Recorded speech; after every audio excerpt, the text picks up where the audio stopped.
किसी फोल्डर में उसको अपलोड कर लेते हैं। इसका अपलोड मैनेजर जो है ना ये भी काफ़ी अच्छा है। इस एडिट मतलब फाइल मैनेजर का जो अपलोडिंग का जो इंटरफेस बनाया हुआ है काफ़ी इंट्यूटिव है। ये task.zip इसमें आ गया, इसको अनजिप कर लेना है। अनजिप करना भी हाँ आसान काम है, क्लिक करना है और अनजिप पे क्लिक कर देना है, आ गया ये। अब जो मेन फाइल हम लोग का है पहले उसको ओपन करो, जिसमें सब लिखा हुआ होगा क्वेश्चन वगैरह।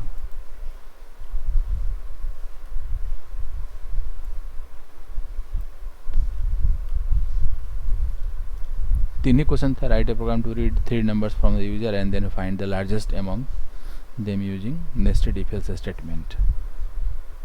ये है टास्क नंबर 7। रोल नंबर 18 में गए, लार्जेस्ट। अच्छा ये फाइल जो बना है उसका .c उसका एक्सटेंशन नहीं दिया हुआ है, बड़ा सर्च।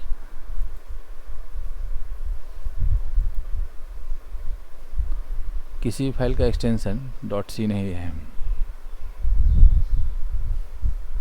इसको रीनेम करो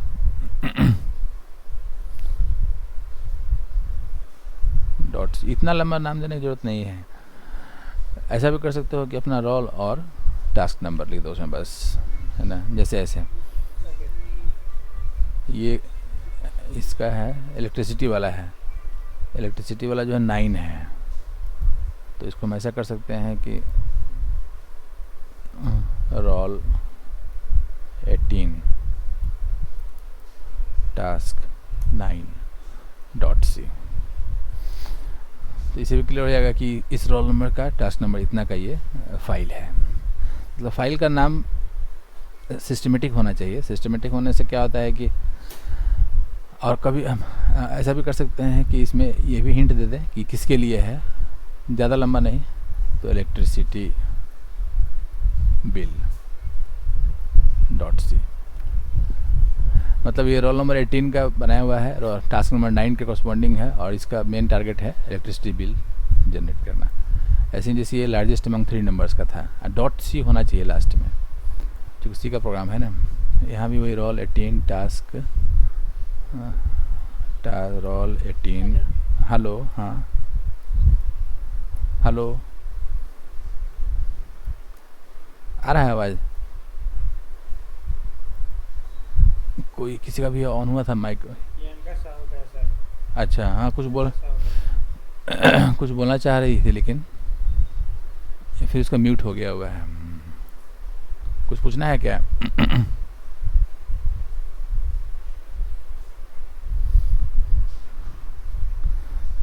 कोई नहीं।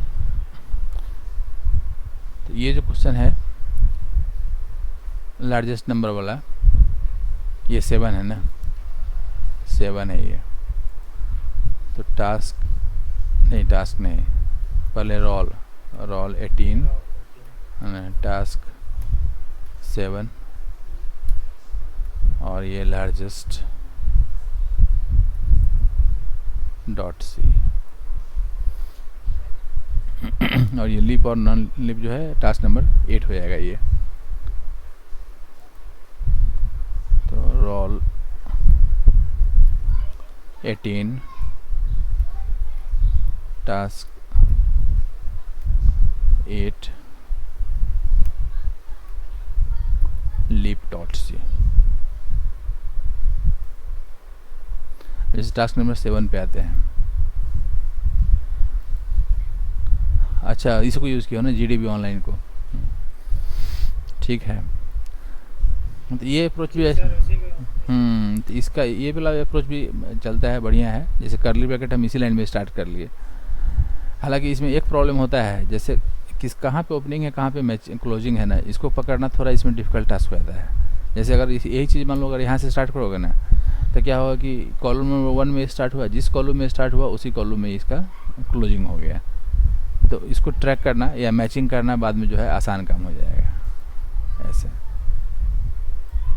वो अपना अपना अप्रोच है, दोनों अप्रोच सही है। तो डबल टाइप का बना लिए वेरिएबल N1 N2 और N3।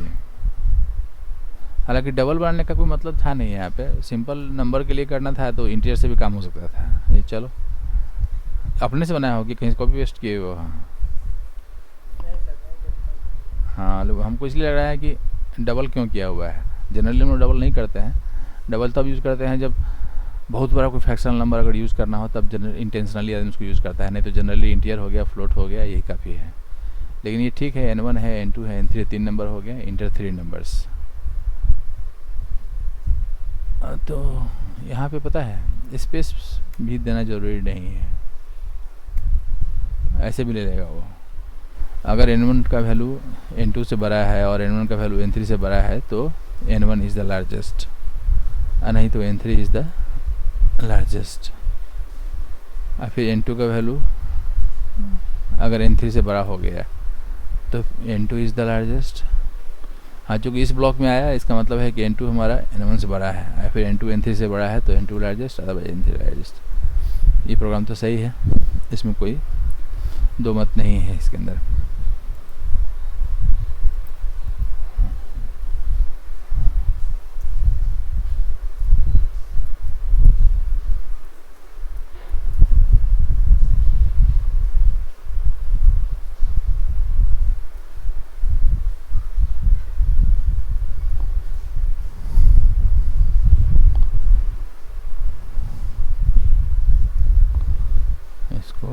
public underscore HTML के अंदर MCA 2020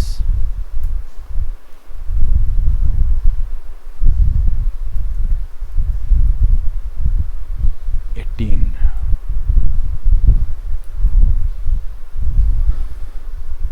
तो GCC role 18 task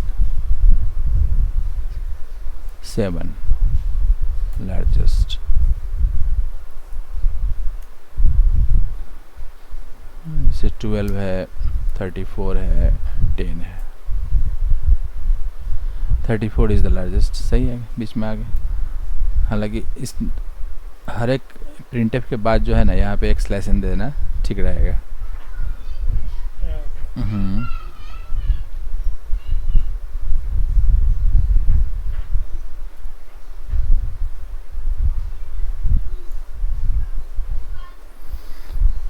ये हो गया। डबल जो है वो नहीं रहता तब भी चलता है। कहाँ पे? एक मिनट, लाइन नंबर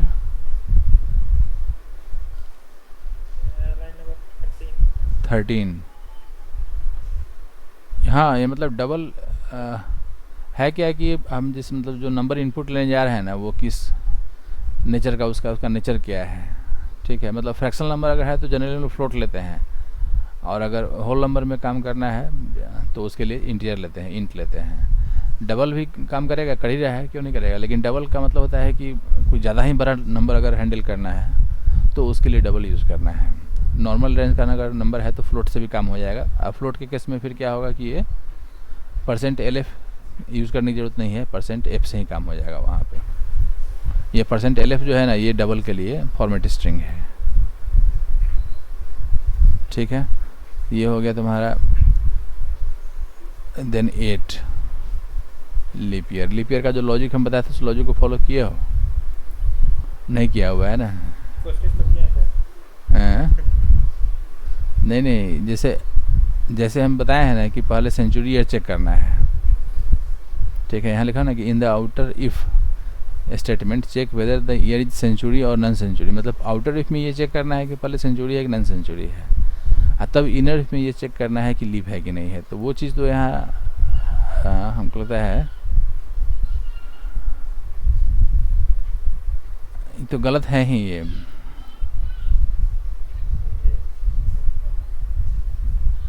ये जो है ये कोड ही गलत है। ये कंपाइल हमको कहाँ लगता है, हमको नहीं लगता कंपाइल हुआ होगा। ये कंपाइल हुआ है? नहीं सर, कंपाइल नहीं हुआ है। एकदम नहीं हुआ है वो कंपाइल, तो देखने से इसमें प्रॉब्लम कहाँ पे आया है? सिंटेक्स एरर है इसमें। हाँ 20 में दिखा रहा होगा। मतलब क्या है कि ये जो यहाँ पे कोलन लगा हुआ है ना, ये कोलोन सी में कभी नहीं लगता है, ये पाइथन का कोड है, पाइथन का कोड है ये। पाइथन में कोलोन लगता है ना। अब पाइथन में भी क्या होता है कि वो एल्सिफ नहीं होता है, वहाँ पे एलिफ होता है, ठीक है। और यहाँ तुम सेमीकोलन अगर लगा दिए तो इसका मीनिंग साफ बदल गया इसका, असल में ये स्टेटमेंट यहीं पे एंड कर गया है ना, ये इफ़ जो है यहीं पे एंड कर गया, तो ये प्रिंटफ इसके बाहर चला गया। नहीं, वही तो इसका मतलब है कि कॉपी पेस्ट किया हुआ है, ये अपने से लिखा हुआ नहीं है ये, समझे। हाँ, लेकिन फिर वो सही से काम नहीं करेगा वो, क्योंकि इफ़ के बाद हम कभी बताया नहीं ना कि यहाँ पे ये सेमीकोलन लगाना है। हम लोग जितना तक प्रोग्राम लिखे हैं इसके पहले, उसमें कहीं भी लिखे हैं इफ़ के जस्ट बाद सेमीकोलन, कहीं नहीं लिखे हैं। इफ़ के बाद या तो curly bracket start open close होगा, या फिर कर्ली ब्रैकेट नहीं अगर होगा तो कोई स्टेटमेंट होगा, जैसे प्रिंटफ होगा या कुछ और होगा, ये चीज़ होगा। तो इफ़ के बाद सेमीकोलन लगाने का कोई मीनिंग ही नहीं है यहाँ पर। फिर यहाँ पे जैसे एल्स इफ के बाद फिर कोलोन लगाने का कोई मतलब नहीं है। ये दो चीज़ अनएक्सपेक्टेड है ना, ये दो चीज़ जो है अनएक्सपेक्टेड है, ठीक है। तो इसको जैसे हम अभी यहाँ लिख के दिखाते हैं कि कैसे यहाँ पे हम एक्सप्लेन किए थे, मतलब ये जो स्टेटमेंट लिखा हुआ है ना, इसी को फॉलो करना है, ये मेरे कहने का मतलब है। जैसे एक तो दो रूल यहाँ दिया हुआ है, एक रूल दिया हुआ है सेंचुरी ईयर के लिए, एक रूल दिया हुआ है नॉन सेंचुरी ईयर के लिए, ठीक है। तो सेंचुरी और नॉन सेंचुरी तो बाद की बात है, पहले ये देखना है कि जो ईयर हमारा है ना वो सेंचुरी है कि नॉन सेंचुरी है। इसलिए यहाँ पे हम बाद में लिखे थे कि in the outer if statement check whether the year is century और नॉन सेंचुरी। तो किसी भी ईयर को हम कैसे चेक करेंगे कि सेंचुरी है कि नॉन सेंचुरी है, उसका सिंपल सा रूल ये होगा कि उस ईयर को हम लोग डिवाइड करेंगे। और भी मिस्टेक इसमें है, ब्लंडर है ये, जैसे ये एम्परसेंट के बाद स्पेस क्यों है, नहीं ये स्पेस नहीं होना चाहिए, ये विदाउट स्पेस से होगा ये। तो अब जैसे ईयर जब हमारे पास आ गया तो हम लोग क्या करेंगे कि उस ईयर को पहले डिवाइड करेंगे 100 से, तब देखेंगे कि डिवाइड करने के बाद जो रिमाइंडर आया वो रिमाइंडर 0 है कि नॉन 0 है। अगर वो रिमाइंडर हमारा अगर 0 आ गया, इसका मतलब है कि वो सेंचुरी हो गया, चूँकि डिवाइड हो गया वो हम 100%। और अगर वो रिमाइंडर अगर नॉन 0 आ गया, इसका मतलब है कि वो नॉन सेंचुरी हो गया, ठीक है। तो पहला जो हमारा जो बनेगा इफ़ स्टेटमेंट वो ऐसे बनेगा कि if year % 100 is equal to 0 ना, मतलब ये जो ब्लॉक है ये ब्लॉक आया सेंचुरी वाले के लिए, और एल्स ये जो ब्लॉक आया ये नॉन सेंचुरी के लिए। तो अपने समझने के लिए लिख सकते हैं हम लोग यहाँ पे कि ये सेंचुरी ईयर, और यहाँ लिख सकते हैं कि नॉन सेंचुरी ईयर, ठीक है, ऐसा कुछ।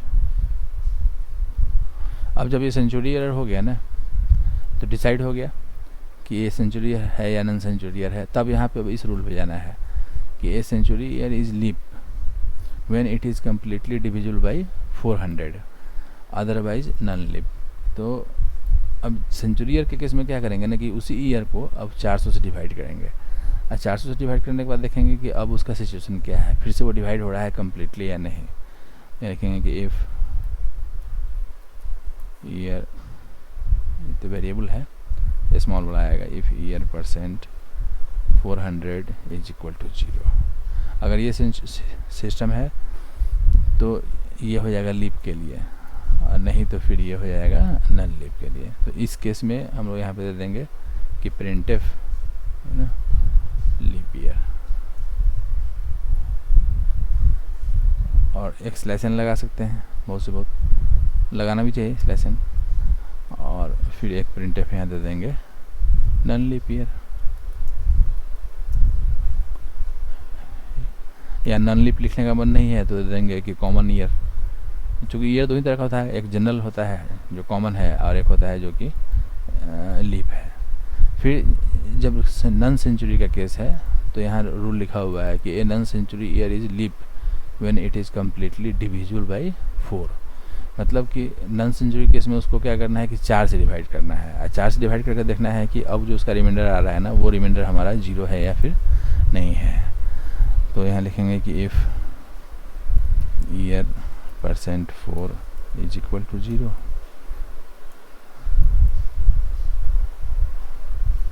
एल्स। तो नेचुरल है कि जब 4 से कम्प्लीटली डिवाइड हो गया तो इस केस में फिर इसको प्रिंट करना चाहिए कि this is leap year. So leap year and then printf this is non leap year। इस तरीके से अब ये जो स्टेटमेंट लिखा गया ना इफ एल्स का, ये बिल्कुल एकदम उसी रूल को फॉलो कर रहा है जो रूल हम वहाँ पे एक्सप्लेन किए हैं। इसी चीज़ को समझना है कि इंग्लिश में लिखा हुआ जो चीज़ है ना उसको सी लैंग्वेज में कैसे कन्वर्ट करते हैं। यहाँ पे 2 पैराग्राफ लिखा हुआ है, मतलब एक तो ये लिखा हुआ है और एक पैराग्राफ ये लिखा हुआ है। तो भले ही ये पहले लिखा हुआ है लेकिन यहाँ पहले हमको ये देखना है ना कि सेंचुरी है कि नॉन सेंचुरी है। सेंचुरी नॉन सेंचुरी चेक करने का सिंपल सा रूल है कि जो 100 से डिवाइड हो गया कम्प्लीटली वो सेंचुरी हुआ, जो 100 से डिवाइड नहीं हुआ वो नॉन सेंचुरी हुआ। इसलिए स्टार्टिंग हम लोग क्या किए कि पहले ईयर को 100 से डिवाइड करके चेक कर लिए कि after dividing year by 100 whether the remainder is equal to 0 और नॉट। अगर वो 0 है दैट मीन्स कि it is century year, otherwise it is non century year. और जब वो सेंचुरी है तब उसके इसमें देखना है कि whether that year is divisible by 400 और नॉट। तो उसके लिए फिर उसी ईयर को 400 से डिवाइड करके ये चेक कर लिए कि रिमाइंडर अब हमारा 0 है कि नहीं। अगर रिमाइंडर 0 है then it is leap year, otherwise it is non leap year.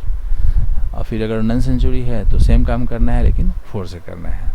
इस चीज़ को हम लोग फिर अभी सिंप्लीफाई कर लेंगे, मतलब इतना नेस्टिंग करना कोई कंपल्सन नहीं है। नेस्टिंग हम इसलिए किए हैं कि चूँकि नेस्टेड इफ एल्स स्टेटमेंट हम लोग सीख रहे थे इसलिए इस फॉर्मेट में इसको लिखा जा रहा है, लेकिन ऐसा लिखना कोई कंपल्सन नहीं है। इसको सिंप्लीफाई करते करते हम ऐसा भी हम लोग कर सकते हैं कि एक सिंगल इफ और एल्स लिखेंगे और उसी सिंगल इफ एल्स से डिसाइड कर लेंगे कि ठीक है कि वो सेंचुरी है कि लीप ईयर है या फिर नॉन लीप ईयर है। बस वहाँ पे कंडीशन राइटिंग करने का जो तरीका है ना वो तरीका हमारा केवल बदल जाएगा।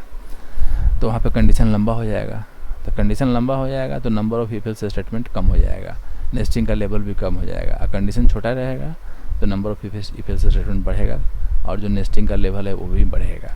अब वो चॉइस हमारा है।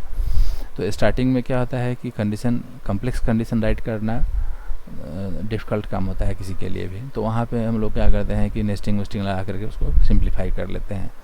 लेकिन धीरे धीरे जब वो समझ में आने लगेगा कि how to write complex condition, तब वो क्या होगा कि ये फील होगा कि अच्छा इतना बड़ा कोड लिखने की जरूरत नहीं है, हम एक ही इफ़ लिखेंगे, उसी में कंडीशन को इतना अच्छे तरीके से लिख देंगे कि उस इफ़ से ही हमारा काम चल जाएगा। तो इस चीज़ को भी हम एक्सप्लेन करेंगे सबका चेक करने के बाद। तो अब ये सही से काम करेगा। जैसे इसको एक बार चेक कर लेते हैं कि GCC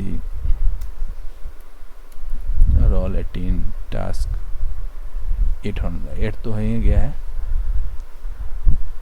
नहीं 7 हुआ है, अब 8 होगा। लीप फिर ./a.out इंटर ए ईयर और फिर n का लिखा हुआ आ रहा है, जैसे 1900 लिखा नॉन लीप ईयर। एक मिनट, इंटर ए ईयर, अच्छा ये यहाँ पर लिखा हुआ है बाय मिस्टेक है वो। फिर से कंपाइल करते हैं इसको और फिर से उसको अब रन करा दें। जैसे यहाँ लिखे 2020 leap year and 2021 non leap year. 1900 non leap year सही है और 2000 लीप ईयर एकदम सही है। चूँकि लॉजिक उस तरह से लगा हुआ है इसलिए अभी ये कोड अब सही से काम कर रहा है। लास्ट जो क्वेश्चन था वो इलेक्ट्रिसिटी बिल वाला था 9।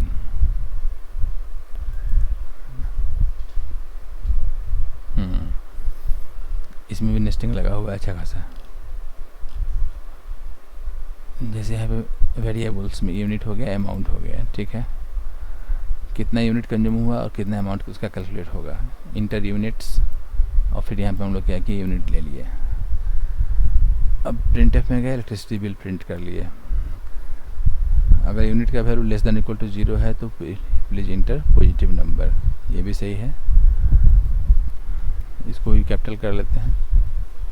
मतलब नॉर्मल जो सेंटेंस हम राइट करता है ना इंग्लिश में, वैसे लिख देते हैं इसको कि किसी भी सेंटेंस का जो पहला वर्ड है उसका पहला जो अल्फ़ाबेट है केवल वही कैपिटल रहेगा, बाकी सब स्मॉल रहेगा। अब अगर ये नहीं है, मतलब कि अगर वो वैलिड है, तो अब यहाँ पे ये चेक करना है कि 300 से कम है क्या या 300 तक है क्या। अच्छा, अगर 300 तक है तो ये वाला ब्लॉक काम करेगा, नहीं तो फिर यहाँ पे ये काम करेगा। इस केस में unit equal to unit minus 300 कर लिए। हाँ, मतलब 300 से ऊपर का जो भी अमाउंट है ना वो अमाउंट इसमें आ जाएगा, यूनिट इसमें आ जाएगा। तब इतना फर्स्ट 100 के लिए 10, नेक्स्ट 100 के लिए 20, नेक्स्ट 100 के लिए 30, अब रिमेनिंग 100 के लिए यूनिट के लिए 50। एकदम सही है। फिर यहाँ पे हम लोग दे देंगे कि बिल अमाउंट इज दिस। और इस केस में अगर वो 100 से या उससे कम है तब तो 10 से मल्टीप्लाई कर देंगे। हाँ, फिर अगर वो 100 से ऊपर है या 200 तक है तो फिर उसको 100 माइनस 100 कर लिए और 20 से उसको मल्टीप्लाई कर दिए। बिल्कुल सही।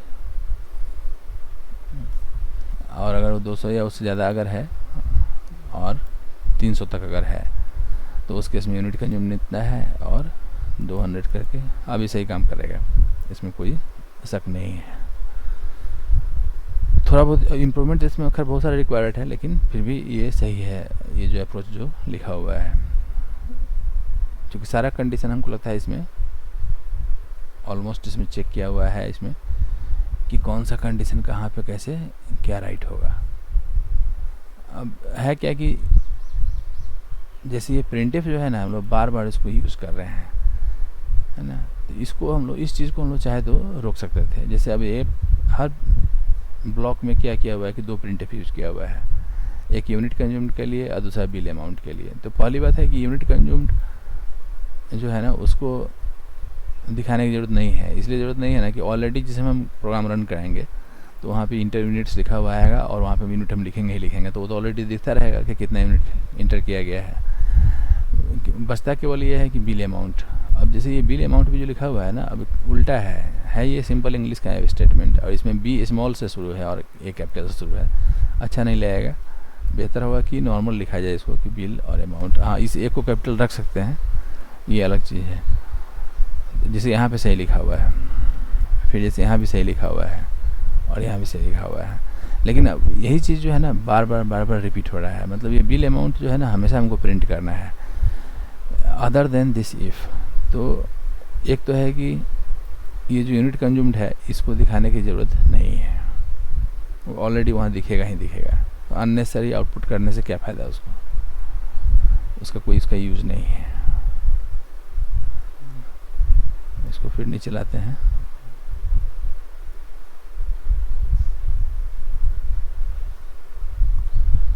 ठीक है, अब हम लोग ये देख रहे हैं कि जो बिल अमाउंट जो है वो लगभग हर केस में, हर इफ एल्स में वो उसको डिस्प्ले किया गया है।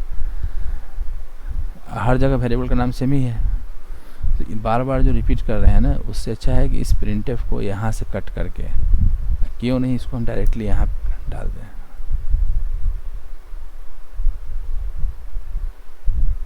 ठीक है, अब क्या होगा कि इतना बार जो लिखा गया है ये, इसकी ज़रूरत अब नहीं है। क्योंकि जैसे ही कंट्रोल हमारा आएगा इस एल्स पार्ट में, मेजर जो फर्स्ट जो हमारा इफ स्टेटमेंट है, अगर फर्स्ट इफ के अंदर कंट्रोल अगर गया तब तो नेचुरल है कि ये मैसेज प्रिंट करेगा कि प्लीज़ इंटर पॉजिटिव नंबर। इस एल्स में जैसे ही मेरा कंट्रोल आएगा तो अब ये वाला जो इफ़ लिखा हुआ है, इस इफ़ या इस एल्स में कहीं भी कंट्रोल जाए, हमेशा अमाउंट कैलकुलेट होगा ही होगा। जब अमाउंट कैलकुलेट हो जाएगा तो वो बिल अमाउंट डिस्प्ले कर देगा। तो प्रोग्राम थोड़ा सा क्या हो गया, छोटा हो गया। लॉजिक वाइज सब कुछ वही है जो पहले लिखा हुआ था, केवल हम क्या किए हैं कि प्रिंटफ को कम कर दिए हैं। मतलब एक प्रिंटफ हटा दिए, वो यूनिट दिखाने वाला, चूँकि यूनिट ऑलरेडी दिख रहा है। ये जो बिल अमाउंट वाला प्रिंटफ जो था, जो बार बार रिपीट हो रहा था, इसको भी क्या कर लिया कि वन टाइम कर लिया इसको। अब इस प्रोग्राम को यहाँ पे कंपाइल करते हैं। GCC roll 18 task 9 electricity bill. जैसे मान लो पहली बार 0 करते हैं इसको, तो वो आएगा error message please inter positive number, ठीक है। मान लो कि कोई निगेटिव वैल्यू यहाँ डाल दिया हमने, फिर भी वही कहानी। और अब यहाँ अगर हम प्रेस करते हैं कि 50, तो ठीक है, बिल अमाउंट जो है वो 500 है, चूँकि ऑलरेडी यहाँ पे यूनिट दिख रहा है इसलिए उसको दिखाने की ज़रूरत नहीं थी। ये बिल अमाउंट जो है वो 500 हो गया यहाँ पे। फिर मान लो अगर इसको हम करते हैं 320, हाँ तो 7000 जो कैलकुलेशन होगा उसके हिसाब से वो अपना वो डिस्प्ले कर देगा। अदरवाइज़ ये प्रोग्राम अब बाकी सही है, प्रोग्राम सारा का सारा सही था। मेजर प्रॉब्लम था उस वाले में, इसके जस्ट पहले जो क्वेश्चन था ना उसमें थोड़ा बहुत चेंज किया है अच्छा खासा, लीप ईयर वाले में, क्योंकि लॉजिक वही फॉलो करना था जो लॉजिक हम क्वेश्चन में लिखे हुए हैं, इसमें फिर वही फॉलो किया हुआ है, इसमें कोई दिक्कत नहीं है। ये हो गया रोल नंबर 18 का। अब आते हैं हम लोग सेकेंड स्टूडेंट वाले में।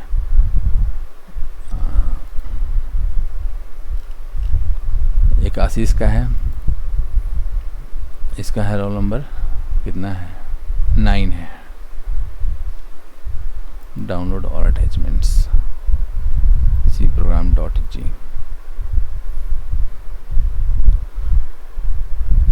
जिसे में मेल करते हो ना उस समय जैसे यहाँ सब्जेक्ट में लिखे सी प्रोग्राम, यहाँ भी अगर रोल नंबर डाल दोगे तो ज़्यादा अच्छा रहेगा। उससे क्या होगा ना कि जिप फाइल जो बनता है वो उस रोल नंबर के नाम से जिप फाइल बन जाएगा, तो उसको ट्रैक करना थोड़ा आसान काम हो जाएगा। ये रोल नंबर 9 के करस्पॉन्डिंग है। रोल नंबर 9 का ये फोल्डर हो गया। फिर इसमें हम लोग क्या करेंगे, इसको अपलोड कर लेंगे।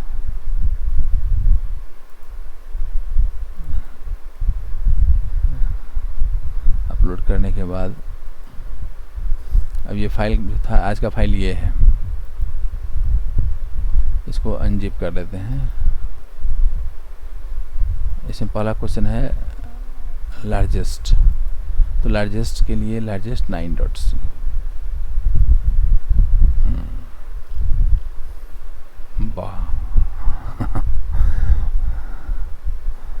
बहुत कॉम्प्लेक्स लॉजिक लगा हुआ है भाई इसमें, लगता है सारा पॉसिबिलिटीज चेक है। जैसे फर्स्ट नंबर, सेकंड नंबर और थर्ड नंबर एकदम सही है। First number, second number, third number. अब फर्स्ट नंबर अगर सेकंड के बराबर है और साथ में सेकंड अगर थर्ड के बराबर है, बिल्कुल सही है, तो उस केस में हम कह सकते हैं कि ऑल 3 नंबर्स आर सेम।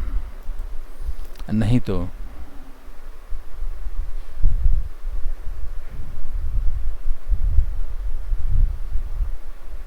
अब यहाँ पे ये जो इफ है, अच्छा इसका भी एल्स पार्ट है।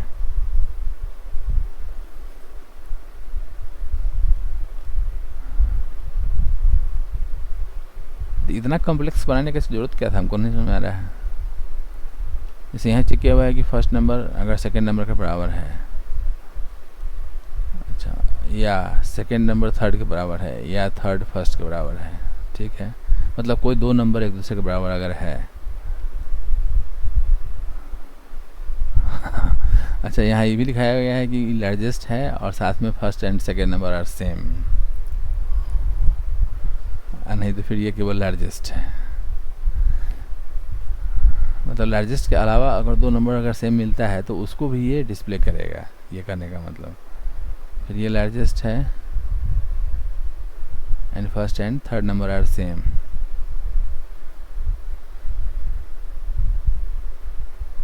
ठीक है, नहीं तो फिर ये लार्जेस्ट है। अगर ये थर्ड है,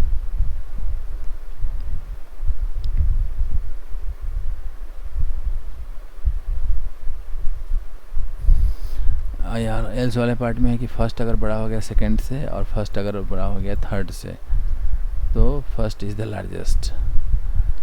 अच्छा, नहीं तो सेकंड अगर बड़ा हो गया फर्स्ट से और सेकंड अगर बड़ा हो गया थर्ड से, तो second is the largest, otherwise third is the largest. Program तो काफ़ी कम्प्रिहेंसिव लिखा हुआ है, तो लगता है कि सारा पॉसिबिलिटीज़ में भी, एक्स्ट्रा पॉसिबिलिटीज़ में भी चेक किया हुआ है कि अगर तीनों नंबर अगर बराबर है तो ये एक अलग केस है। लेकिन उसके अलावा ये भी इसमें चेक किया हुआ है ना कि एक लार्जेस्ट हो और उसके अलावा बाकी दो नंबर भी बराबर हो,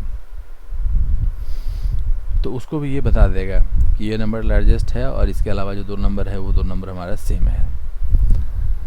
तो बढ़िया है। हालांकि इतना बनाने के लिए हम मतलब इतना हम इसमें एक्सपेक्ट नहीं कर रहे थे, हम तो सिंपल यहाँ लिखे थे कि ये भी नहीं चेक करना था कि तीनों एक दूसरे के बराबर है कि नहीं, इसलिए सिंप्लीफाई इसको हम कर दिए थे कि जस्ट ये फाइंड आउट करना है कि which one is the largest. अगर तीनों का तीनों बराबर हो जाता है तब भी वो डिस्प्ले कर देगा कि ठीक है कि ये लार्जेस्ट है, लेकिन इतना सोच के लिखा हुआ है तो ये काफ़ी अच्छा है। ये एक बार इसको देखते हैं रन करा करके कि सही से इसका आउटपुट आता है कि नहीं आता है, सारा पॉसिबिलिटी लेते हुए।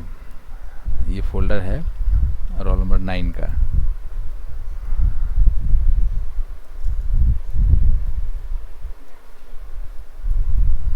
रोल 9 GCC लार्जेस्ट 9.c 1 गो में कंपाइल हो गया ये, नहीं a डॉट आउट। जैसे मान लो कि 10 10 10 ऑल 3 नंबर्स आर सेम,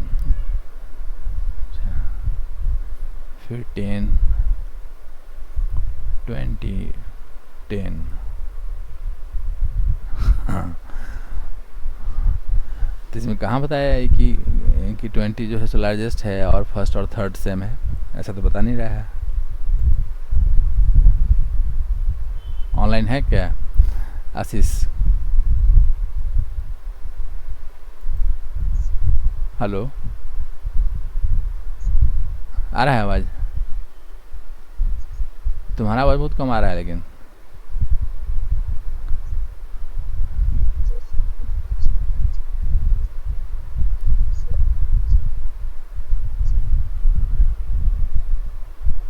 पता नहीं कुछ प्रॉब्लम है इसका मतलब माइक वगैरह में,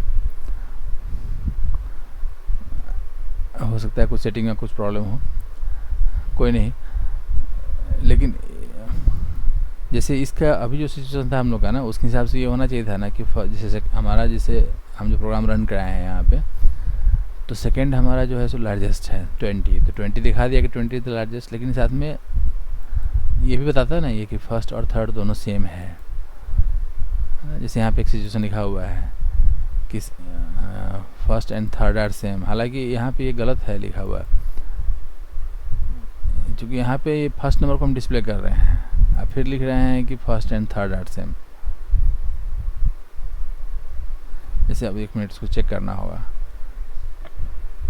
जब यहाँ लिखा हुआ है कि लार्जेस्ट नंबर के लिए चेक कर रहे थे, दोनों अगर सेम लार्जेस्ट नंबर रहा तो।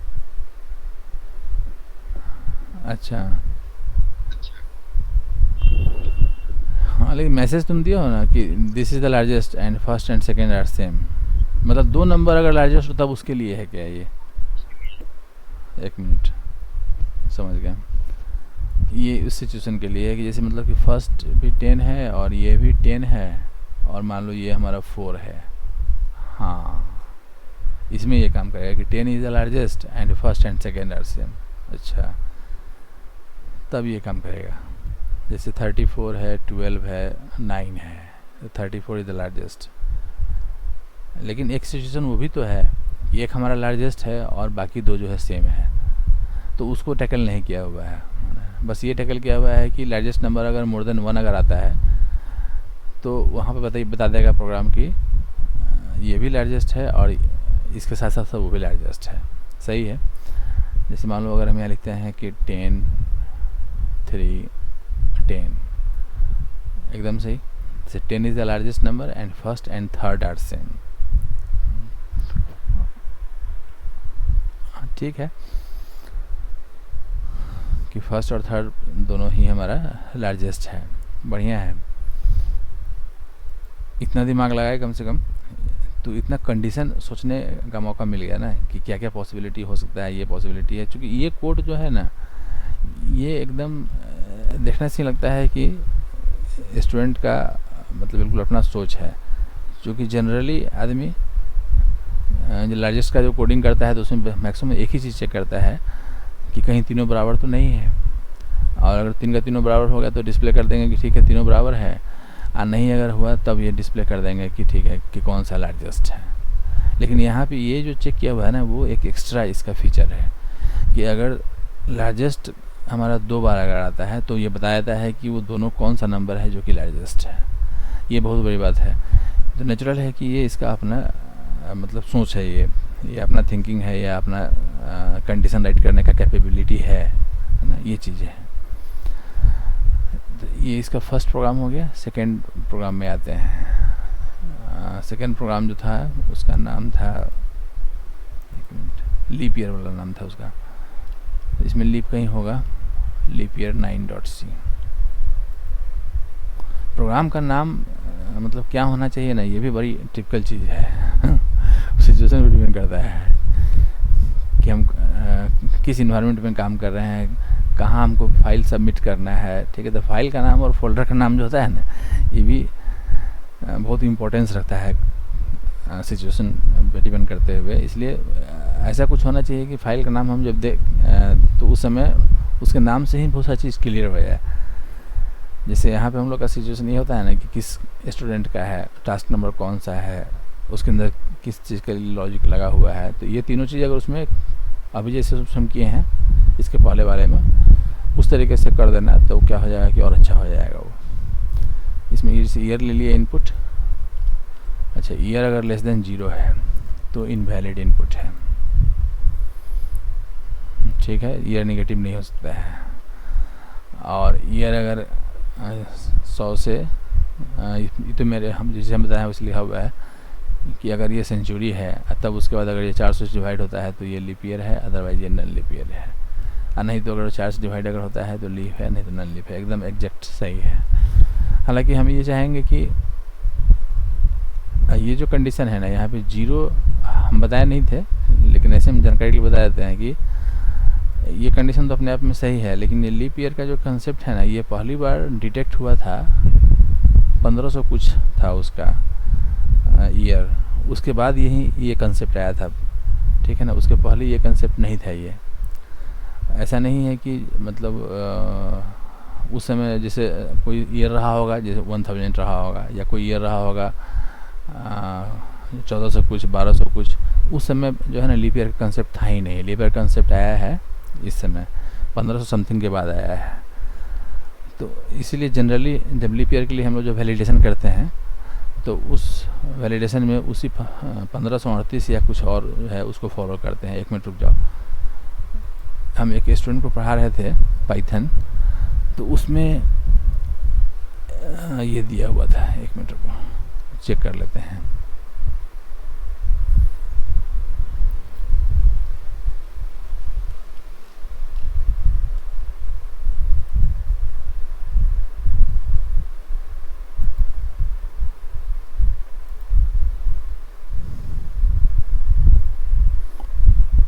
स्टडी में जाओ।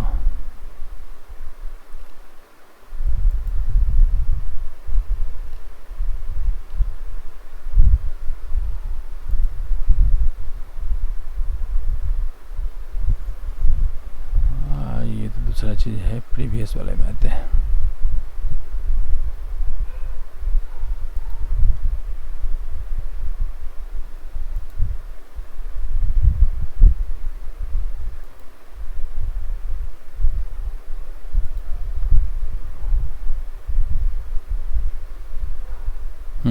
इसी में है ना, ये लीप ईयर वाला प्रोग्राम है। ये पाइथन का है। यहाँ पे दिया हुआ है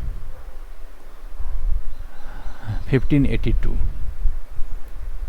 ठीक है, इस समय ये डिटेक्ट हुआ था लीप ईयर का कंसेप्ट जो है सो, है ना। तो इसी 1582 को वैलिडेशन के लिए जनरली यूज़ करना चाहिए। इसको यहाँ से हम कॉपी करके वहाँ डाल देते हैं 1582 को। तो इससे पहले का ईयर अगर हम देंगे ना तो उस केस में एरर मैसेज देना चाहिए कि भाई ये मतलब ये जो ईयर है ना, ये उस रेंज में नहीं आता है, not with in the Gregorian calendar period, like this. बाकी सब ठीक है। तो बाकी ये साइट है, मतलब ये बहुत अच्छा साइट है। ये पाइथन इंस्टीट्यूट है एक, वहाँ का यूके का है। तो एक स्टूडेंट है मेरा जो कि यूके का है, वही उस क्या कर रहा है कि सर्टिफिकेशन का तैयारी कर रहा है वो पाइथन के लिए, तो उसको हम पढ़ाते हैं वीकली बेसिस पे। तो वो इसमें अपना इनरोलमेंट किए हुए है और इसका अपना ये है इन्वायरमेंट सीखने के लिए। इसमें दिया रहता है इधर, मतलब इस साइड कंसेप्ट दिया रहता है, इस साइड एक एडिटर दिया हुआ रहता है। यहाँ पर ये क्वेश्चन दिया हुआ है, क्वेश्चन पढ़ करके इसमें कोड अपना राइट करके और यहाँ पे इसको रन करा सकते हैं। रन करा करके फिर इसको चेक कर लीजिए कि प्रोग्राम हमारा सही है या फिर नहीं सही है। तो ये जो कोड है, जैसे ये पाइथन का कोड है, तो इसमें इंक्लूड वगैरह नहीं करना है जनरली, और इनपुट लेने के लिए बहुत सिंपल है। जैसे सीधे इनपुट नाम का फंक्शन दिया हुआ है और यहाँ मैसेज दे देना है।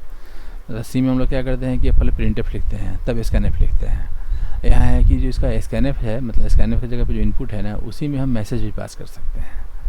तो काम जो है वो आसान हो जाता है, 2 स्टेप के बदले एक ही स्टेप से हमारा काम हो जाता है। बाकी लॉजिक तो वही चलता है जो लॉजिक के भी हम लोग सीखे हैं, है ना, केवल सिंटैक्स का थोड़ा बहुत अंतर है। तो ये 1582 को जनरली वैलिडेशन के लिए हम लोग लेते हैं, ठीक है। अब ये सही से काम कर जाएगा। इसको पहले कंपाइल कर लेते हैं, gcc leapyear9.c।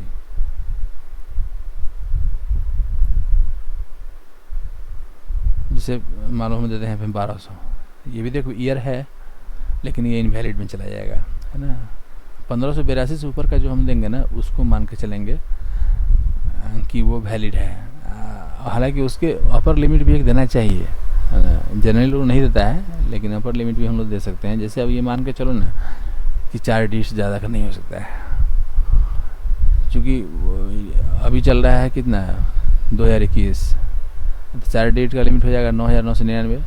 नेचुरल है कि उतना दिन तक दुनिया रहेगा नहीं, है ना, उससे आगे जाने का कोई सवाल नहीं पैदा होता है।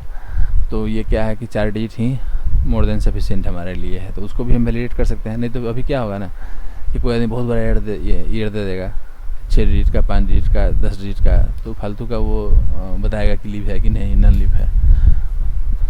तो यहाँ जैसे मान लो लिखते हैं अभी हम 2021 जो करेंट ईयर है, तो ठीक है, ये नन लीप ईयर में आ गया। और अगर यहाँ लिखते हैं 2020 तो वो लीप ईयर में आ गया, एकदम सही है। थर्ड वाला जो प्रोग्राम था वो था इलेक्ट्रिसिटी बिल वाला। हाँ ठीक है, इस बहुत अच्छा इसलिए लग रहा है कि पूरा का पूरा क्वेश्चन यहाँ पे कॉपी पेस्ट किया हुआ है। स्टूडियो में आ गए, मेन में आ गए, यूनिट और अमाउंट ले लिए। ये हमारा यूनिट हो गया, इलेक्ट्रिसिटी बिल हो गया। अगर लेस देन 0 है तो प्लीज इंटर पॉजिटिव नंबर, मतलब 0 को ही मान के चल रहा हो। क्वेश्चन में क्या लिखा हुआ था, क्वेश्चन में ऐसा कुछ शायद नहीं है। चलिए उसके बाद नहीं तो फिर 300 से अगर कम अगर है तो उस केस में अगर 0, हालांकि पता है ये कंडीशन जो है ना अननेसेसरी है, ऑलरेडी यहाँ पे हम चेक कर चुके हैं ना कि लेस देन 0 अगर होगा तो वो काम नहीं करेगा। तो फर्स्ट कंडीशन जो यहाँ लगा हुआ है ना, ये बिल्कुल अननेसेसरी है। काम करेगा वो अलग बात है, लेकिन काम इसको लिखने की ज़रूरत नहीं है। और दूसरी बात यह है कि दोनों आदमी का कोड बिल्कुल एक जैसा है। इसका मतलब है कि कोड आपस में शेयरिंग किया हुआ है, जो कि बिल्कुल वही पैटर्न है कंडीशन राइटिंग लिखने का, प्रिंटफ का, है ना, दोनों पैटर्न सेम है। तो ये चीज़ सही नहीं है। कोडिंग जो है अपना अपना होना चाहिए। लॉजिक शेयर कर सकते हो, लॉजिक शेयर करने में कोई दिक्कत नहीं है। लॉजिक शेयर करना भी चाहिए। उससे क्या होता है कि लॉजिक शेयर करने से जो है ना लॉजिक बढ़ता है, डेवलपमेंट होता है। लेकिन कोड शेयर करना अभी सही नहीं है, क्योंकि कोड अगर अभी से शेयर करने लगोगे तो खुद से कोड लिखने का जो मतलब ये सिस्टम है ना, वो सिस्टम फिर क्या होगा कि डेवलप नहीं हो पाएगा। तो ये कोडिंग हर आदमी का अपना अपना इंडिविजुअल होना चाहिए, है ना। इंडिविजुअल अगर लिखोगे तो वो नेचुरल है कि इतना मैच नहीं करेगा जितना मैच अभी कर रहा है। क्योंकि ये देखने से प्रोग्राम लग रहा है कि वो पहले वाला प्रोग्राम और ये वाला प्रोग्राम दोनों एग्जैक्ट सेम है, वही पैटर्न, वही वेरिएबल, वही प्रिंटफ, सब कुछ वही यूज़ किया हुआ है। तो नेचुरल है कि इसमें एक आदमी का दिमाग लगा होगा, ठीक है, कोई दूसरा आदमी जो है उसको कॉपी किया होगा। तो जिसका दिमाग लगा वो तो सही है, अपना काम कर लिया, लेकिन जो कॉपी किया उसका वो सोच नहीं पाया अपने कारण। तो ये चीज़ जो है ना, इसको फॉलो नहीं करना है। अब चूँकि बच्चा वाला क्लास है नहीं, है ना, बड़ा आदमी का क्लास है, तो इसको अपने समझना है खुद से। मतलब थोड़ा पेन होगा, पेन लेना है, गलत होगा सही होगा, नहीं रन करेगा, सिंटेक्स एरर आएगा, ये होगा वो होगा, लेकिन उसके लिए ये नहीं है कि अब हम दूसरे का कोड कॉपी कर लें या इंटरनेट से हम कोड को कॉपी कर लें। ये अप्रोच सही नहीं है। कॉपी किया हुआ कोड जो है ना, तुरंत पकड़ में आ जाता है वो कहीं ना कहीं से, कि वो लगता है कि ये सेल्फ लिखा हुआ नहीं है। ये इसलिए बोल रहे हैं कि ये हैबिट हमेशा जो है सो हमेशा के लिए ये हानिकारक रहेगा। ये तो इसको आगे चेक करने की जरूरत है नहीं, तो पहले से हम लोग चेक कर चुके हैं, ये ऑलरेडी कंपाइल कर रहा है। आज जो इम्प्रूवमेंट वहाँ हम किए थे उसी इम्प्रूवमेंट को यहाँ भी कर देना, कि ये यूनिट कंज्यूम्ड वाला जो प्रिंट है उसको हटा लेना। आई बिल अमाउंट वाला जो है इसको लास्ट में लिख देना, ताकि ये एक ही बार में अपना आएगा, है ना। बाकी सब का सब वही है। नेक्स्ट आते हैं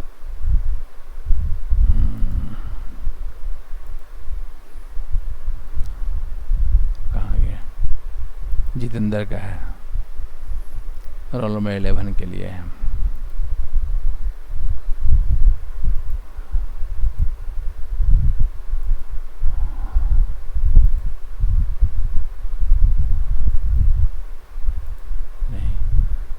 इस फाइल को तो ओपन रखना ही है।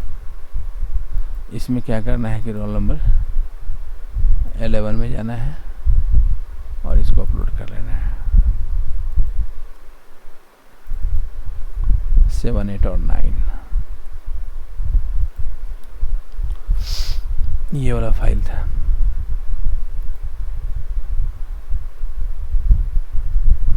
तो पहला प्रोग्राम है हम लोग का लार्जेस्ट 11.c।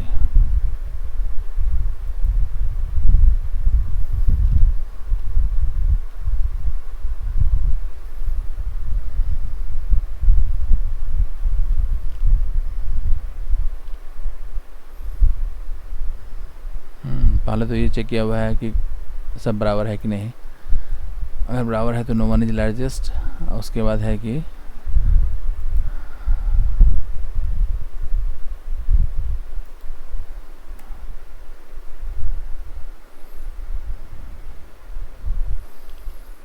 जैसे भी ये है ना कि यहाँ पे इस प्रोग्राम का जब भी आउटपुट आएगा तो वो आउटपुट यही दिखाएगा ना मैक्सिमम कि कौन सा लार्जेस्ट है। तब 3 ही पॉसिबिलिटी बनता है लार्जेस्ट होने का। फिर भी हमारे पास प्रिंटफ कितना है, एक प्रिंटफ यहाँ है जो कि नंबर 1 को एज लार्जेस्ट प्रिंट कर रहा है, दूसरा प्रिंटफ यहाँ है, ठीक है, जो कि नंबर 3 को एज लार्जेस्ट प्रिंट कर रहा है, फिर ये भी नंबर 1 को लार्जेस्ट प्रिंट कर रहा है। इसका मतलब हुआ कि ये वाला प्रिंटफ और ये वाला प्रिंटफ इसको हम रिपीट कर रहे हैं नंबर 1 वाले को। फिर जैसे नंबर 3 वाला भी हम यहाँ लिखे हुए हैं और नंबर 3 वाला हम यहाँ लिखे हुए हैं, नंबर 2 वाला यहाँ लिखे हैं, नंबर 2 वाला यहाँ लिखे हैं। उसके अलावा फिर इस एल्स वाले पार्ट में भी फिर घूम फिर के वही काम हो रहा है कि एक बार नंबर 1 है, फिर नंबर 2 है, नंबर 3 है। तो ये इसमें बहुत अननेसेसरी कंडीशन लगा हुआ है। इसको सिंप्लीफाइड करने की ज़रूरत है, इतना कॉम्प्लिकेटेड में नहीं ले जाना है। इस चीज़ को सीधा यहाँ से हटा दो बस। अब देखो यहाँ से सोचना है, एक ये सिचुएशन है पहला वाला जिसमें है कि तीनों नंबर एक दूसरे के बराबर हो जाएगा, तो नो वन इज लार्जेस्ट लिख देंगे, बिल्कुल सही है। इस एल्स में जब आएगा ना तो नेचुरल है कि अब 3 का तीनों एक दूसरे बराबर नहीं है, तो अब उसमें से 2 नंबर अगर एक दूसरे के बराबर हो भी जाता है तो वो हमारे लिए बहुत बड़ा इशू नहीं है। तो हम लोग ये मान के चलेंगे कि इस एल्स वाले पार्ट में सिंपली ये डिसाइड कर लेना है कि out of number 1, number 2 and number 3 which one is largest. ठीक, तो उसको डिसाइड करने का बहुत तरीका हो सकता है। सिंपलेस्ट तरीका ये हो सकता है कि 3 नंबर है तो 3 ही पॉसिबिलिटी है। फर्स्ट पॉसिबिलिटी कि number 1 can be largest, second possibility कि number 2 can be largest and third possibility कि नंबर 3 कैन बी लार्जेस्ट। तो उस तीनों पॉसिबिलिटी के लिए 3 प्रिंटफ यहाँ लिख देंगे, दैट्स ऑल। तो ये भी एक तरह से नेस्टिंग हो जाएगा। नेस्टिंग इसलिए हो जाएगा कि एक हमारा आउटर इफ ये हो गया और एक इनर हमारा ये हो जाएगा। तो फर्स्ट पॉसिबिलिटी जो था कि नंबर 1 इज लार्जेस्ट, उसका सिचुएशन कब होगा कि नंबर 1 जब है नंबर 2 से बड़ा या उसके बराबर हो, साथ में नंबर 1 जो है नंबर 3 के बड़ा या उसके बराबर हो।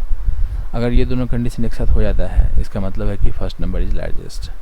तो यहाँ लिखेंगे कि if number 1 is greater than equal to number 2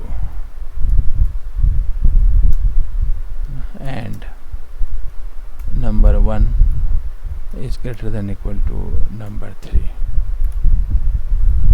मतलब कहने का मतलब ये हो गया कि नंबर 1 जो है वो 2 से भी बड़ा है और नंबर 1 जो है 3 से बड़ा है। नेचुरल है कि number 1 is the largest, so printf % d is the largest and then /n। अब ये %d किसके लिए है, तो ये नंबर 1 के लिए है, फर्स्ट पॉसिबिलिटी है। इसी तरीके से हम 3 भी लिख सकते हैं। 3 लिखने से क्या हो जाएगा कि तीनों अलग अलग हो जाएगा। हाँ, चूँकि यहाँ नेस्टिंग करना है तो इसको हम ऐसे प्रोसीड कर सकते हैं। हम चाहें तो यहाँ पे एक एल्स लगा सकते हैं। अब इस एल्स में कंट्रोल आया। सर प्रिंटफ बगल में लिखना जरूरी है? नहीं, अब सिंगल प्रिंट वो तो नीचे वाले भी लाइन में लिख सकते हैं ना। हाँ, तो कर सकते हैं, लेकिन चूँकि सिंगल प्रिंटफ है तो बेहतर होगा कि उसी लाइन में लिख दे उसको। ऐसे हम चाहें अगर तो इसको हम प्रिंटफ को यहाँ भी से कर सकते हैं, कोई दिक्कत उसमें नहीं है। ऐसे भी ये काम करेगा।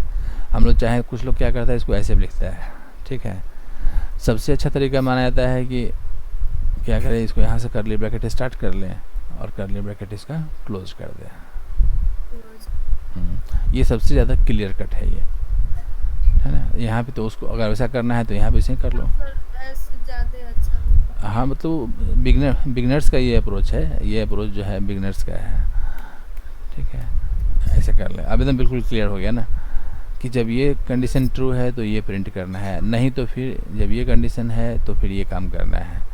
अब जैसे देखो, तो यहाँ हम लोग ऑलरेडी चेक कर लिए कि नंबर 1 जो है वो लार्जेस्ट है। तो अब 2 ही पॉसिबिलिटी बचता है ना, या तो नंबर 2 बड़ा होगा या नंबर 3 बड़ा होगा, दोनों में से कोई एक बड़ा होगा। तो अब कंडीशन को फर्दर सिंप्लीफाई कर सकते हैं कि अगर number 2 is greater than equal to number 3, तो दैट मीन्स कि नंबर 2 इज़ द लार्जेस्ट। तो printf %d is the largest, और इस केस में ये नंबर 2 के लिए है। और इसका अगर एल्स में चला गया कंट्रोल, तो अब वहाँ पे एक ही पॉसिबिलिटी है कि नंबर 3 इज़ द लार्जेस्ट। तो यहाँ लिख सकते हैं कि printf %d is the largest और /n, और फिर ये जो है आ जाएगा नंबर 3 के लिए। ये भी एक अप्रोच हो गया, ये भी काम करेगा।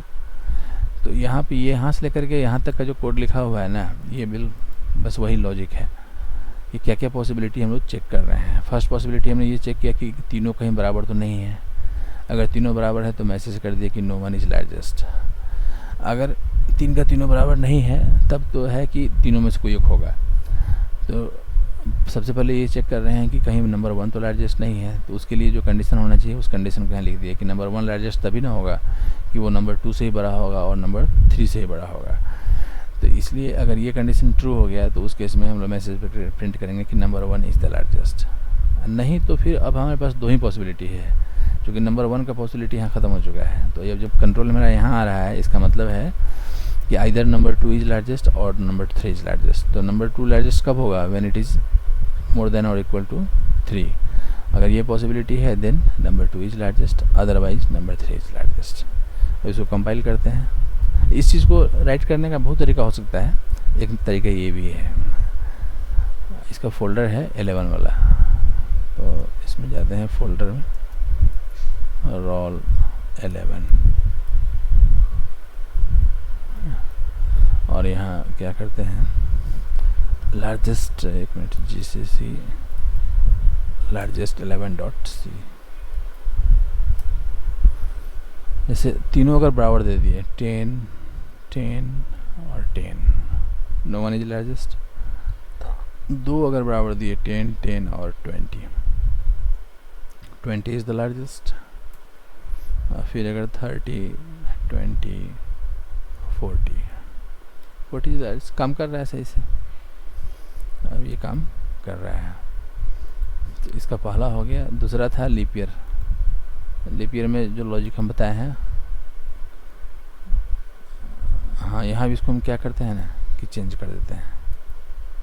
1582 शायद था, है ना, ईयर मोर देन 1582।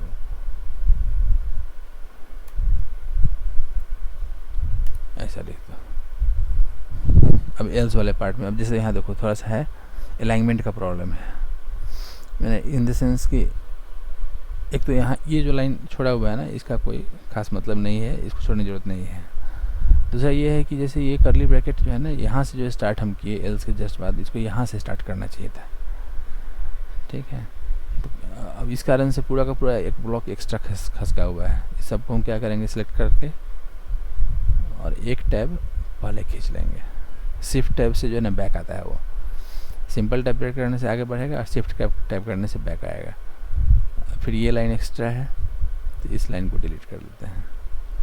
अब एकदम सही जा रहा है कि एल्स वाले पार्ट में क्या हो रहा है कि पहले हम लोग चेक कर रहे हैं कि वो 100 से डिविजिबल है या नहीं। अगर 100 से डिविजिबल है तब ये चेक कर रहे हैं कि 400 से डिविजिबल है कि नहीं। अगर 400 से डिविजिबल है दैट मीन्स कि वो लीप ईयर है, otherwise not a year. Not a year गड़बड़ हो गया ना, ईयर तो है ही, नॉट ए इज नन, ऐसे लिखो ना कि इज नन लीप ईयर, ज़्यादा अच्छा है। या तो लीप ईयर होगा या नन लीप ईयर होगा, या फिर उसको तुम एक अप्रोच भी चलता है कि नन वर्ड यूज करने से अच्छा है कि कॉमन लगा दो, कॉमन ईयर। क्योंकि नन लगाने से क्या होता है ना, लगता है निगेटिव इंप्रेशन जाता है नहीं कि मतलब लीप ईयर नहीं है। वो सही है कि लीप ईयर नहीं है इसलिए हम नन लगाए हुए हैं, लेकिन बेहतर होगा कि उसका दूसरा कुछ नाम दे दिया जाए ताकि निगेटिविटी उसके अंदर नहीं है। तो क्यों नहीं उसको कॉमन ईयर कर दें उसको। तो दो तरह का ईयर हो जाएगा, एक कॉमन ईयर हो जाएगा और एक लीप ईयर हो जाएगा, है ना।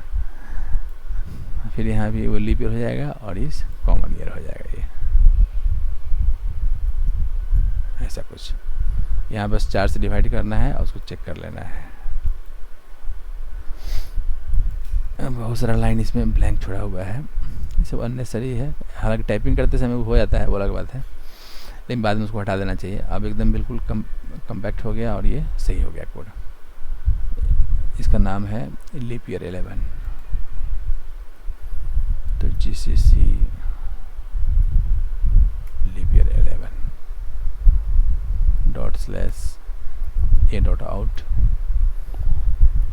1000, इसमें एरर दे देगा, ठीक है। हाँ, अब यह क्या हो रहा है ना कि एरर देने के बाद भी एक ब्लैंक लाइन होना चाहिए था यहाँ पे,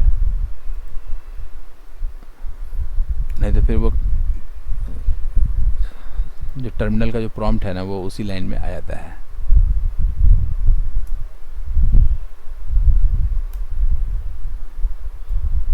अब सही है।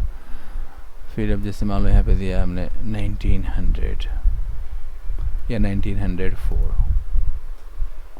इज लीप ईयर, सही है। लेकिन वही है कि हर आउटपुट के बाद जो है ना एक, हालांकि यहाँ लिखा हुआ है ओ, जैसे यहाँ दोनों में स्लैशन लगा हुआ था और यहाँ नहीं लगा हुआ है, कहीं पे डॉट छुटा हुआ है। एक कंसिस्टेंसी होना चाहिए, मतलब कंसिस्टेंसी इन द सेंस कि नॉर्मली ये माइंड में लेके चलना है ना कि प्रिंटफ के अंदर हम जो कुछ लिखते हैं वो हम यूज़र को दिखाने के लिए लिखते हैं, वो हमारा आउटपुट होता है प्रोग्राम का।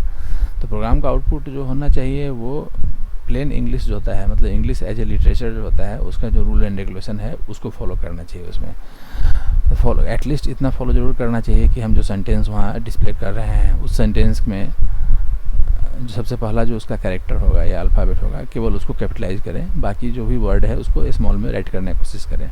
हम बीच में कोई अगर एब्रिविएशन आता है तो उसको कैपिटल में लिख सकते हैं, कोई टेंशन नहीं है। लेकिन अब ये नहीं कि कोई वर्ड कैपिटल कोई स्मॉल, ऐसा नहीं करना चाहिए। दूसरी बात यह है कि नॉर्मल इंग्लिश में क्या होता है कि सेंटेंस जो जब एंड करता है तो वहाँ पे फुल स्टॉप देने का सिस्टम है, तो फुल स्टॉप भी वहाँ पे देना चाहिए वहाँ, क्योंकि ये मान के चलना है कि वो हमारे प्रोग्राम का पार्ट नहीं है, वो हमारे प्रोग्राम के आउटपुट का पार्ट है। और आउटपुट कौन देखेगा, तो सिंपल यूजर है वो दिखेगा, तो वो तो समझेगा कि प्लेन इंग्लिश एक्सपेक्ट करेगा, इसलिए वहाँ पे उसको ध्यान में लेके चलना है। वो सब चीज़, ये सब धीरे धीरे करते करते क्या होगा ना, प्रैक्टिस करने से सब आ जाएगा सब। जितना ज़्यादा कोड लिखोगे उतना ज़्यादा प्रैक्टिस होता जाएगा, चूँकि उतने तरह के सिचुएशन को आदमी फॉलो करता है। 3000 एक्सेप्ट कर लेगा ये। इज ए कॉमन एयर, अब इज ए कॉमन एयर, फिर एक डॉट यहाँ आ गया, ये पता नहीं कहाँ से आ रहा है। ओ यहाँ पे अब सही है।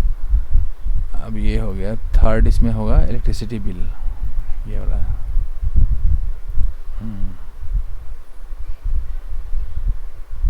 बड़ी लंबा चौड़ा ये आउटपुट है। अगर 0 से छोटा है तो ये है, नहीं तो फिर हाँ ये सही है। इसलिए सही लग रहा है कि इसमें ये प्रिंटफ जो है सो बाहर निकला हुआ है, और यहाँ कंडीशन भी सिंप्लीफाइड है कि पहले ये चेक कर रहे हैं कि 100 से कम तो नहीं है। अगर 100 से कम है तो फिर यूनिट्स मल्टीप्लाइड बाई 10, और अगर इस रेंज में अगर है, हालांकि पता है यहाँ भी नेस्टिंग कर सकते थे। अगर नेस्टिंग करते ना तो उस केस में क्या होता है कि ये वाला जो कंडीशन है, इस कंडीशन को राइट करने का ज़रूरत नहीं पड़ता, क्योंकि इसके एल्स में चला जाता वो। फिर उस तरीके से यहाँ भी ये वाला कंडीशन राइट करने का ज़रूरत नहीं पड़ता है, और फिर ये वाला पार्ट भी सीधा एल्स में चला जाता है। मतलब अलग अभी क्या हो रहा है कि ये एक सिंगल इफ है, ये सिंगल इफ है, ये सिंगल इफ है, और ये सिंगल इफ है। अब इस सारे इफ़ के सीक्वेंस का यहाँ पे कोई फ़र्क नहीं पड़ता है। हम चाहें तो इस इफ़ को सबसे पहले लिख दें, इस इफ़ को उसके बाद लिखें, इस इफ़ को उसके पहले लिखें, आउटपुट हमारा वही आएगा, है ना। तो ये अप्रोच भी सही है, लेकिन इसमें फिर क्या होता है ना कि हर इफ़ के बाद जो कंडीशन है ना, उस कंडीशन में हमेशा उसका लोअर और अपर जो लिमिट है उसको देखते रहना पड़ता है। जैसे यहाँ पे देखना पड़ गया, ये यूनिट्स माइनस 100 प्लस 100, इतना यूनिट्स माइनस 200 इंटू 30, और ये 300 से ज़्यादा वाले पार्ट में है। यहाँ भी एक प्रॉब्लम है, जैसे यहाँ देखो कंडीशन लिखा हुआ है कि units is less than equal to 300, तो 300 तक के लिए नहीं ये लागू होगा। और यहाँ फिर कंडीशन लिख रहा हो कि ग्रेटर देन इक्वल टू 300, तो आखिर ये इक्वल टू यहाँ गलत ना हो गया, या तो इक्वल टू यहाँ से हटाओ या इक्वल टू यहाँ से हटाओ। तो अकॉर्डिंग टू क्वेश्चन था कि अप टू 300, तो ये इक्वल टू सही है, लेकिन ये इक्वल टू जो है वो गलत है। क्वेश्चन में लिखा हुआ है यहाँ पे, ये हो सकता है कि टाइपिंग मिस्टेक हो गया हो, ये 300 होना चाहिए। जरा देखें,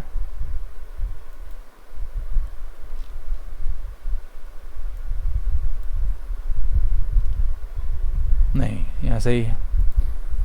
तो 300 से एबव के लिए वो था, वो है ना, 300 से एबव के लिए है। अप टू 300 यहाँ लिखा हुआ है नेचुरली, अप टू 300, बाकी इसमें सही लग रहा है। Up to 100, more than 100 and up to 200, more than 200 and up to 300 and more than 300। सारा सिचुएशन 1 बाय 1 करके हैंडल है। फिर यहाँ पे यूनिट कंज्यूम इतना हो गया, और ये यूनिट कंज्यूम इतना हो गया। हालांकि पता है एक चीज़ में और प्रॉब्लम है, हमको यहाँ तक यह लगता है कि यूनिट जो होता है वो शायद फ्रैक्शन में नहीं होता है। हालांकि फ्रैक्शन ले लिए हो तो भी ठीक है, कोई टेंशन नहीं है, चलेगा। लेकिन शायद हमको यहाँ तक पता है कि यूनिट्स जनरली फ्रैक्शन में नहीं होता है, वो होल नंबर ही रहता है। और जो रेट हम लोग डिसाइड किए हुए हैं उसके हिसाब से अगर ये होल नंबर होगा तो ये भी होल नंबर होगा, तो इंटीजर से भी हमारा काम हो सकता था। लेकिन फ्लोट लिया हुआ है तो उसके लिए कोई गलत नहीं है, वो सही है। ठीक है, इसका नाम है roll number 11, GCC electricity bill 11, इसे 1000 कर लेते हैं। 300 से ज़्यादा वाला केस हो गया, 41,000 का बिल आ गया। और अगर 100 करते हैं 1000 का हो गया, सही है। और अगर 10 करते हैं तो 100 रुपये का हो गया। हम मान लो कि अगर 5 करते हैं 50 रुपये का हो गया। हालांकि रियल लाइफ में ऐसा होता नहीं है। रियल लाइफ में क्या होता है कि एक उसका एक मिनिमम अमाउंट फिक्स किया रहता है कि चाहे आपका यूनिट कंज्यूम्ड कितना भी क्यों नहीं हो, कम से कम इतना का बिल उसको मिलना चाहिए। तो उस तरह का कंडीशन हम क्वेश्चन में लिखे हुए नहीं है, लेकिन चाहे तो प्रैक्टिस करने के लिए हम दूसरा का क्वेश्चन हम लोग लगा सकते हैं। अब अच्छा है ये। चलो 3 आदमी तो कम से कम अटेम्प्ट लिया, तीनों आदमी का परफॉर्मेंस जो है काफ़ी अच्छा है। अब हम लोग क्या करेंगे कि इफ एल्स में एक और फॉर्मेट है नेस्टिंग के अलावा, आज उसको हम बताते हैं। फिर उसकी बेसिस पे क्या करना है कि कुछ प्रोग्राम्स को बना कर देख लेना है। तो अब इसका टॉपिक नंबर हो जाएगा 13। 12 तक तो हो चुका है, 13। इफ एल्स इफ, ये इस तरीके से है, एल्स इफ करके है। ये ऊपर वाला था सिंपली नेस्टेड इफ एल्स। इसको ऐसे लिख सकते हो कि if hyphen else hyphen if. इसका भी यूज हम लोग करते हैं मल्टीपल कंडीशन चेक करने के लिए, लेकिन ये नेस्टिंग वाले केस से जो है ना ज़्यादा सिंप्लीफाइड होता है, ठीक है। इसीलिए कभी कभी सिचुएशन ऐसा आएगा, और जनरली ऐसा होगा सिचुएशन कि जहाँ पे नेस्टिंग यूज करके कोड लिखा हुआ है उसको हम चाहें तो एल्स इफ वाले फॉर्मेट में कन्वर्ट कर लें अगर, तो वो ज़्यादा आसान होता है समझना, और उसको लिखना भी ज़्यादा आसान हो जाता है। इसका सिंटैक्स क्या है उसको बताते हैं। बहुत सिंपल से सिंटैक्स है। नेचुरल है कि पहले एक इफ होगा, उसका अपना एक एल्स होगा, और उस एल्स के जस्ट बाद फिर से एक इफ आ जाएगा। यही इसका खासियत है। मतलब एल्स के बाद कोई स्टेटमेंट नहीं आएगा, एल्स के जस्ट बाद क्या होगा, फिर से एक इफ आ जाएगा। उस इफ में फिर हम दूसरा कंडीशन राइट कर लेंगे। तो फर्स्ट कंडीशन अगर ट्रू हो गया तो वो ट्रू वाले पार्ट में गया। अब फर्स्ट कंडीशन अगर ट्रू नहीं हुआ ना, तब वो क्या होगा कि ट्रू वाले पार्ट में नहीं जा कर के एल्स में जाएगा। और एल्स में तो कुछ लिखा हुआ है नहीं, एल्स के बाद जस्ट फिर से एक इफ लिखा हुआ है। तो उसका बेनिफिट ये होगा ना कि फर्स्ट कंडीशन अगर हमारा अगर फॉल्स हो गया तब वो सेकेंड कंडीशन को चेक करेगा। ऐसे फिर सेकेंड कंडीशन अगर फॉल्स हो गया तब अगर थर्ड है तो थर्ड को चेक करेगा। थर्ड अगर फॉल्स हो गया तो फोर्थ अगर है तो फोर्थ चेक करेगा। ऐसे करते करते करते वो टॉप टू बॉटम जैसे चलते चला जाता है। मतलब मल्टीपल कंडीशंस या डिफरेंट डिफरेंट टाइप के सिचुएशंस को हैंडल करने के लिए हम इस तरह का हम लोग सिस्टम फॉलो करते हैं। और सबसे लास्ट में अगर हम चाहें तो फिर से एक एल्स लगा सकते हैं, जो कि हमेशा ऑप्शनल होता है। तो यहाँ इसके बारे में 2-3 लाइन लिख देते हैं कि similar to the nested if else statement, this format can also be used to check multiple conditions.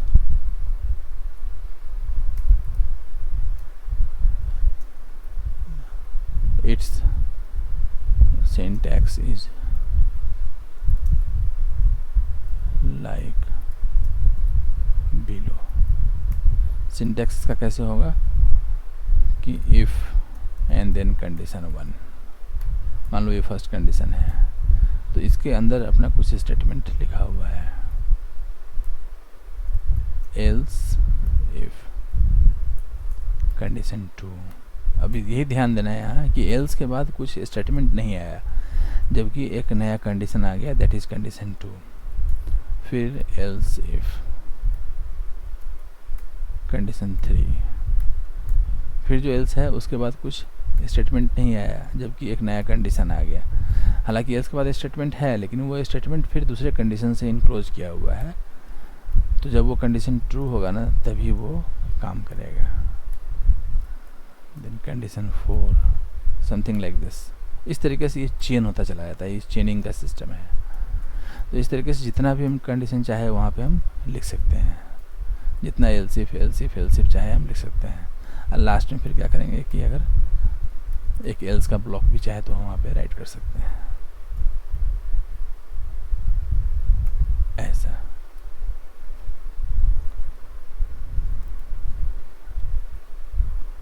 दो ही लिखते हैं यहाँ पे ऐसे। ये भी एक सिस्टम है। तो इस केस में क्या होगा कि सबसे पहले जब कंट्रोल यहाँ आएगा इस इफ पे, तो फर्स्ट ऑफ ऑल एक मिनट काम कर रहा है नेट। तो फर्स्ट ऑफ ऑल क्या होगा कि वो कंडीशन 1 को चेक करेगा। अगर कंडीशन 1 करेक्ट है, फर्स्ट कंडीशन इज करेक्ट, तो उस केस में ये जो स्टेटमेंट लिखा हुआ है ना ये रन कर जाएगा, दैट्स ऑल। बाकी इसके नीचे का जितना भी कोड लिखा हुआ है उसमें से कोई भी कोड काम नहीं करेगा। लेकिन अगर कंडीशन 1 मेरा फॉल्स निकल गया, ट्रू नहीं हुआ अगर, तो उस केस में फिर वो चेक करेगा पहले कंडीशन 2। कंडीशन 2 अगर सही निकल गया तो उस केस में वो फिर वो इन दोनों स्टेटमेंट्स को रन कर लेगा और उसके नीचे फिर बाकी जितना है उसको वो छोड़ देगा, क्योंकि वो उसके एल्स में लिखा हुआ है। हाँ, लेकिन अगर कंडीशन 2 अगर हमारा फेल कर गया किसी कारण से, तो फिर वो नेक्स्ट जाएगा कंडीशन 3 पे। तो इस तरीके से वो टॉप टू बॉटम चला जाता है। और हम चाहें तो लास्ट में एक ऐसा ब्लॉक भी राइट कर सकते हैं जो कि सारे कंडीशन के फेल होने पे काम करेगा, है ना, फाइनली वो। तो ये जो सिंटैक्स है ना ये काफ़ी हेल्पफुल होता है जब बहुत सारे कंडीशंस को हमको वन बाय वन चेक करना होता है। इस तरह का सिचुएशन अभी आया ही है, जैसे ग्रेडिंग का जो प्रोग्राम था या इलेक्ट्रिसिटी बिल का जो प्रोग्राम है, ठीक है ना। इन सब प्रोग्राम में यही हुआ है ना कि हम लोग पहले चेक करते हैं कि ये कंडीशन ट्रू है कि नहीं। अगर ट्रू है तो ये काम करना है, नहीं तो फिर ये काम करना है, ठीक है। तो नहीं होने पे क्या करते हैं, फिर से चेक करते हैं कि नेक्स्ट कंडीशन ट्रू है कि नहीं। जैसे ग्रेडिंग वाले में हम लोग क्या करते हैं कि पहले देखते हैं कि मार्क्स जो है वो 40 से कम है कि नहीं। 40 से कम अगर है तो उसका ग्रेड डिफाइन कर दिया गया। लेकिन अगर वो 40 से कम नहीं है अगर, तो नेक्स्ट ये चेक करते हैं कि फिर 60 से कम तो कहीं नहीं है। 60 से कम अगर नहीं है, 60 से कम अगर है तो उसका ग्रेड सी डिफाइन हो गया। 60 से कम अगर नहीं निकला तो फिर ये चेक करते हैं कि 75 से कम तो कहीं नहीं है। 75 से कम अगर है तो बी उसको डिक्लेयर कर दिए। और 75 भी क्रॉस कर गया तब वो नेचुरली है कि वो ग्रेड ए में चला जाता है। तो वो क्या है, चेनिंग है वो, है ना, कि एक कंडीशन के बाद दूसरा कंडीशन, तीसरा कंडीशन, चौथा कंडीशन, पांचवा कंडीशन, ऐसे। तो उस चेन को राइट करने के लिए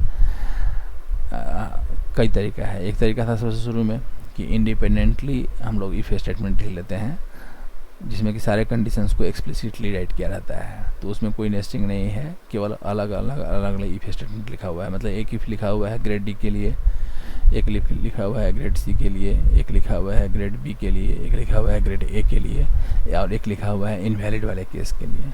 तो 5 इफ लिखा हुआ है अलग अलग। उस पाँचों इफ को हम किसी भी सीक्वेंस में राइट कर दें प्रोग्राम में, प्रोग्राम हमारा रन कर जाएगा। सेकेंड अप्रोच हम लोग का था नेस्टिंग वाला। नेस्टिंग वाले में हम लोग क्या किए थे कि ऊपर हम जैसे दिखाते हैं नेस्टिंग वाले में, यहाँ पे नेस्टिंग वाले में हम लोग क्या किए थे कि पहले हम लोग ये चेक किए कि 0 से कहीं कम तो नहीं है। 0 से कम अगर निकल गया तो इनवैलिड डिक्लेयर कर दिए रीजन के साथ कि क्या उसका रीजन था। अब इसका जो एल्स पार्ट है ना, उस एल्स के अंदर फिर से हम यहाँ इफ़ लिखे। तो यहाँ क्या हो रहा है कि यहाँ ये कर्ली ब्रैकेट स्टार्ट करने के बाद तब हम इफ़ लिख रहे हैं, ठीक है ना। फिर यहाँ भी जैसे ये कर्ली ब्रैकेट स्टार्ट करने के बाद तब हम इफ लिख रहे हैं, यहाँ भी कर्ली ब्रैकेट स्टार्ट करने के बाद हम इफ लिख रहे हैं। इसी चीज़ को सिंप्लीफाई करने के लिए वो सिस्टम बना दिया है कि नहीं कि एल्स के जस्ट बाद अगर आपको इफ राइट करना है तो उस केस में ये कर्ली ब्रैकेट को ओपन करना और क्लोज करना इसका कंपल्सन नहीं है। डायरेक्टली हम ऐसा कर सकते हैं कि इस इफ़ को डायरेक्टली यहाँ पर राइट कर दें तो वो एल्स इफ हो जाएगा। उसी तरीके से इस इफ़ को अगर यहाँ राइट कर देंगे तो वो एल्स इफ हो जाएगा। इस इफ़ को अगर हम यहाँ राइट कर देंगे तो वो एल्स इफ हो जाएगा, और इस इफ़ को यहाँ राइट कर देंगे तो वो एल्स इफ हो जाएगा। फ़ायदा उससे ये होगा कि इतना नेस्टिंग उसमें नहीं होगा। हालांकि नेस्टिंग होने से ये क्लियर भी हो जाता है, लेकिन क्लियर वहाँ भी हो जाएगा, ठीक है।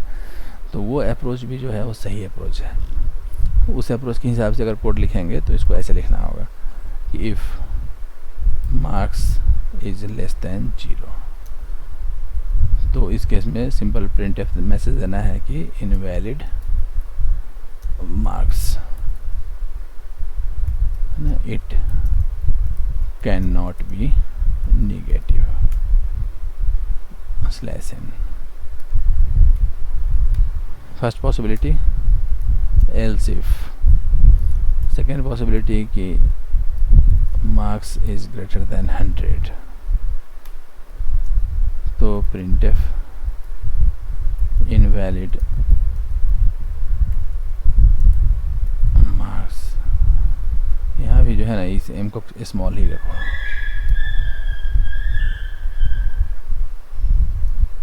It can not be more than 100, मतलब मैक्सिमम मार्क्स हमारा जो है वो 100 है। अब यहाँ लिखेंगे कि else if marks is less then 40, तो प्रिंटफ ग्रेड डी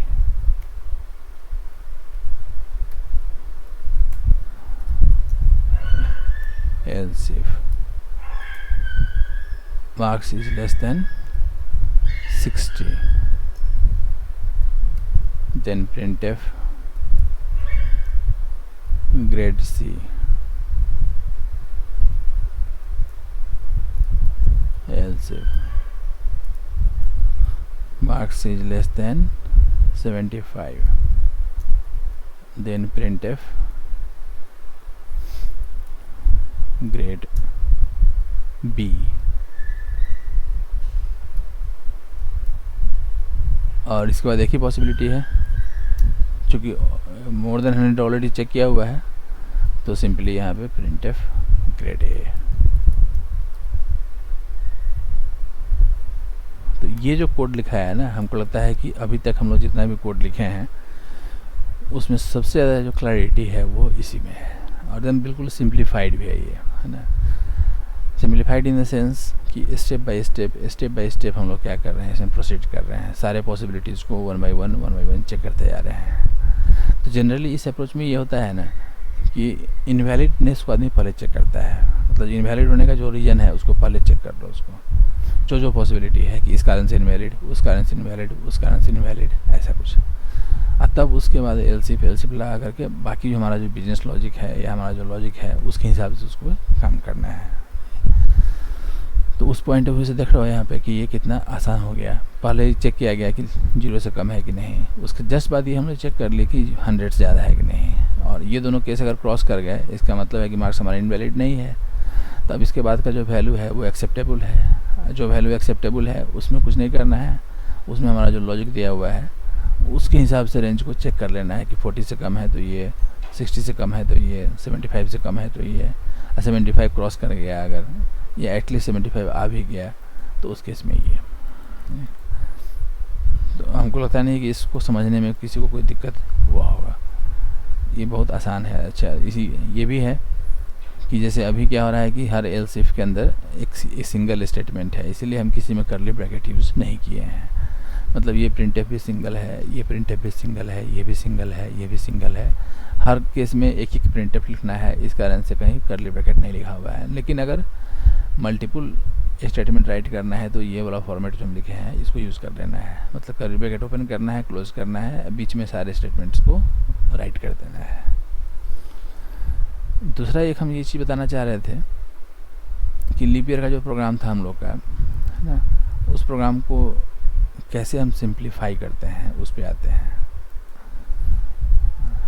जैसे ओवरऑल लॉजिक हमारा क्या है लीप ईयर का, ओवरऑल लॉजिक हमारा ये है कि ईयर इनपुट लेने के बाद हम पहले ये चेक करते हैं कि ईयर हमारा जो है वो सेंचुरी है कि नहीं। तो हर कोई जो कोड लिखा है वो ऐसे लिखा है कि if year % 400 is equal to 0, तो ये ब्लॉक हो गया सेंचुरी का, और एल्स में फिर ये ब्लॉक हो गया नॉन सेंचुरी का। फिर सेंचुरी वाले नहीं 400 नहीं, यहाँ पे 100 होगा ये, और सेंचुरी वाले में फिर क्या करना है कि इफ़ ईयर % 100 400, अगर सेंचुरी अगर 400 से डिवाइड हो गया तो यहाँ प्रिंटफ में देना है कि लीप ईयर /n, और एल्स वाले पार्ट में देना है कि प्रिंटफ कॉमन ईयर।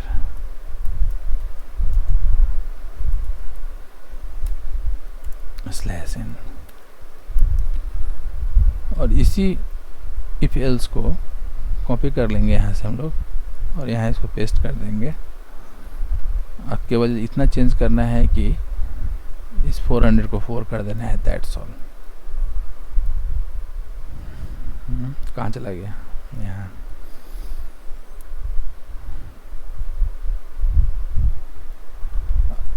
यही कोड हर को लिखा है, लिख के भेजा है और ये कोड बिल्कुल सही भी है, लेकिन इसको थोड़ा हम सिंप्लीफाई फर्दर करना चाहते हैं कि कैसे सिंप्लीफिकेशन इसका होता है। क्या हो रहा है ना कि इस पूरे प्रोग्राम में लीप ईयर वाला जो प्रिंटफ है वो 2 बार हम यूज़ कर रहे हैं और कॉमन ईयर का जो प्रिंटफ है उसको भी 2 बार यूज़ कर रहे हैं।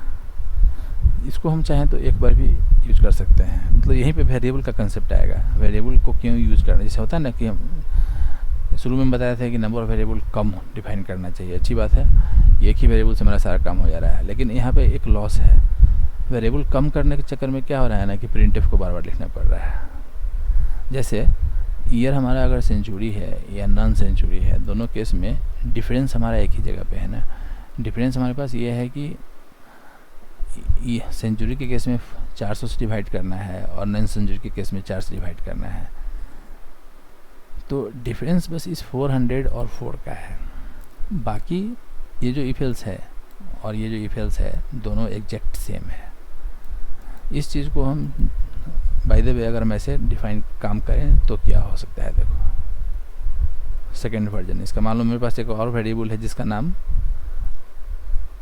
रिमाइंडर है, मतलब रिमाइंडर पूरा नहीं है, रेम है मान लो, तो लिखेंगे कि रेम या रिमाइंडर नाम का वेरिएबल है, तो reminder equal two year percent 400 कर लेंगे यहाँ पे। और इस सेक्शन में लिखेंगे यहाँ पे कि reminder equal two year percent 4। क्या होगा ना, ये कंडीशन बदल जाएगा। अब यहाँ सिंपल ये हो जाएगा, नहीं यहाँ पे ये कंडीशन ऐसे था कि year percent 400 double equal to 0 और यहाँ पे ये कंडीशन था कि year percent 4 double equal to 0।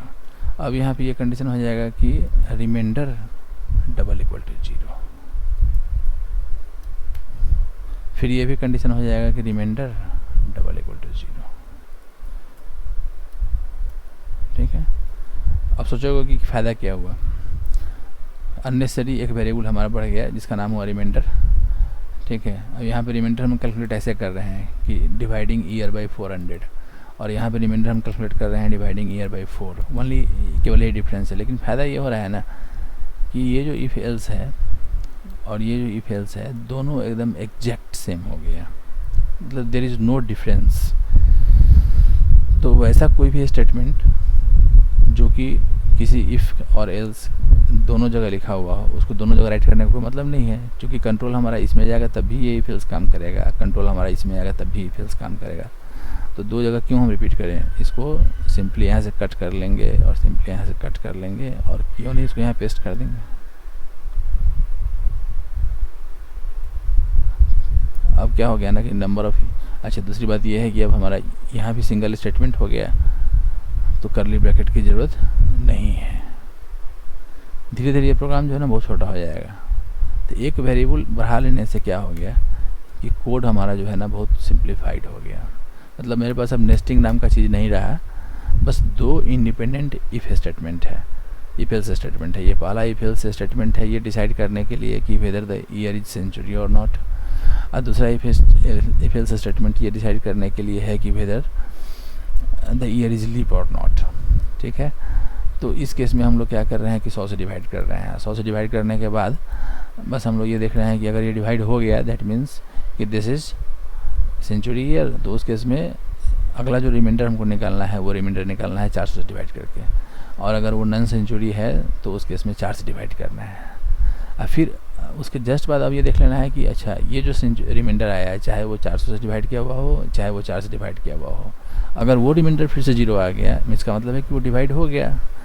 जब डिवाइड हो गया तो इसका मतलब है कि वो लीप ईयर है, अदरवाइज वो कॉमन ईयर है। तो नेचुरल है कि ये वाला जो कोड है मच सिंपलर है इस कोड से। तो एक वेरिएबल बढ़ा लेने से कोड हमारा सिंप्लीफाई हो गया। थोड़ा सा अगर हम सोचेंगे तो इस कोड को हम ऐसे भी राइट कर सकते हैं, जैसे यहाँ पे ऐसे लिखते हैं सिंगल इफ में। जैसे क्या है हमारे पास कि दो सिचुएशन है लीप ईयर होने का। एक सिचुएशन है सेंचुरी ईयर के लिए और एक सिचुएशन है नॉन सेंचुरी के लिए। दोनों में से कोई भी अगर अगर करेगा तो वो लीप ईयर कहलाएगा। तो एक कंडीशन और दूसरा कंडीशन, ठीक है। इस दोनों में से कोई भी कंडीशन अगर ट्रू होगा तो हमको लिखना है कि लीप ईयर। कैसे हम लोग सिंप्लीफाई करते हैं ना, इसको ज़्यादा सीखना है इस चीज़ को। इसमें अगर नहीं आया तो ये प्रिंटफ हो जाएगा हमारा कॉमन ईयर।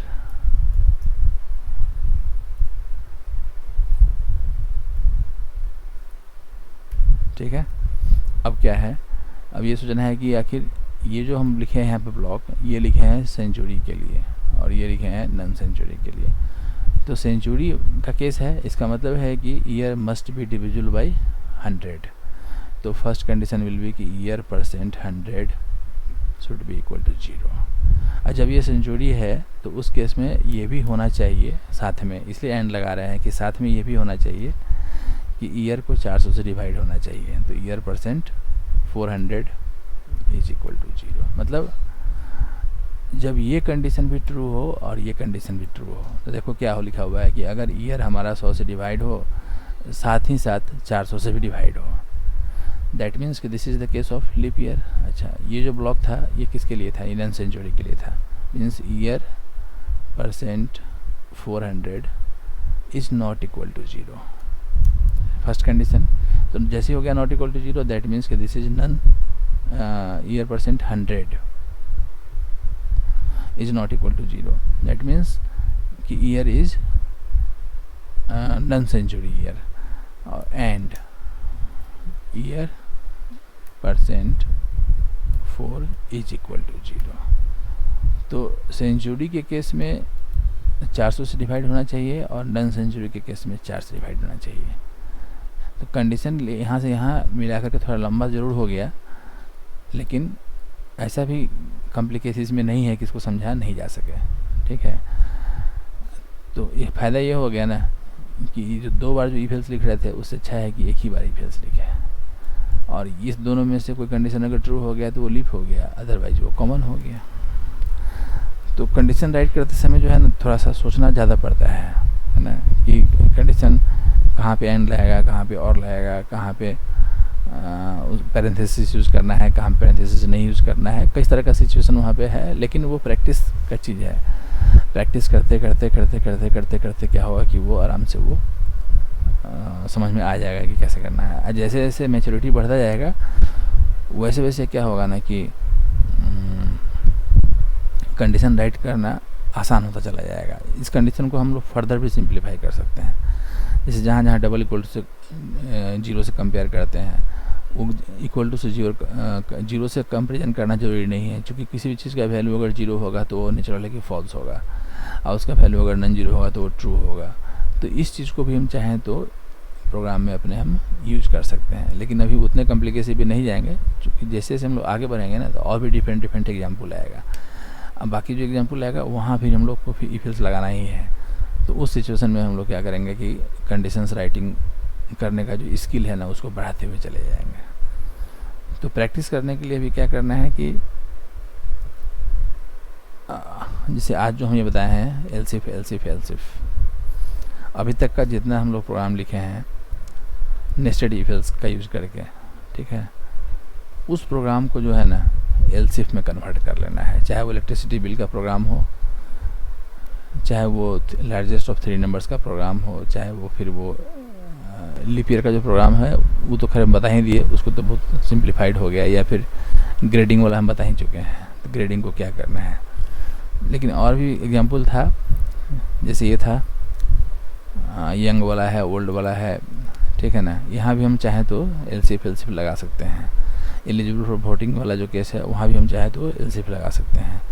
तो कम से कम 3-4 प्रोग्राम ऐसा लिख लेना है जो प्रोग्राम ऑलरेडी लिखा हुआ है, either using independent if statement और यूजिंग नेस्टेड इफ स्टेटमेंट। उसको क्या करना है कि एलसीफ वाले फॉर्मेट में उसको कन्वर्ट कर लेना है। कन्वर्ट करके तब उसको हमको मेल कर लेना है। हम उसको ऐसे मेंशन कर देते हैं टास्क नंबर के फॉर्म में, ताकि वो आसानी से मतलब वो समझ में आएगा क्या करना है। 1 मिनट इसको ऐसा करते हैं, जैसे एक ये लेते हैं eligible for voting task number 5, ठीक है। Task number 5, task number 6, 5, 6 and then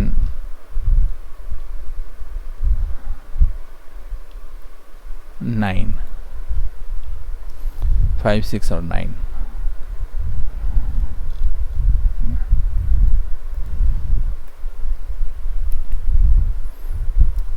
ये हो जाएगा 10।